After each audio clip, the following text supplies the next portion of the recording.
Қайырлы күн. Кәсіппен айналысатын тұлғаның қаншалықты үлкен деңгейде ойлай алатындығына байланысты оның табысы да сондай болмақ. Оған ұлы ақындардың поэзиясынан мысал келтірсек болады. Адамзаттық деңгейде ойлаған ақындар адамзаттық деңгейдегі Абай сияқты ақын болды. Елдік деңгейдегі, ауылдық деңгейдегі ақындар сол деңгейде қалып кетті.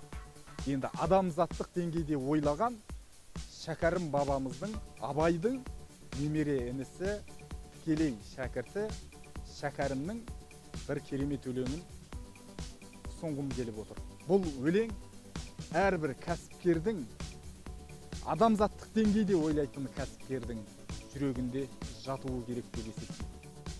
Адамдық борышың халқыңа еңбек қыл, ақ жолдан айнымай ар сақта оны біл, талаптан да ғылым мен білім үйрен, ғылымсыз, білімсіз болады ақыл тұл, мақтанға салынба мансаптың тағы үшін, нәпсіңе билетпе басыңның бағы үшін, өміріңді сарып қыл өлгеніңше, жоба тап, жол көрсет келешек қамы үшін, қайтадан қайырлып қауымға келмейсің, барыңды, нәріңді тірлікте бергейсің, ғибрат алар артыңа із қалдырсаң, шын бақыт осыны мәңгілік өлмейсің.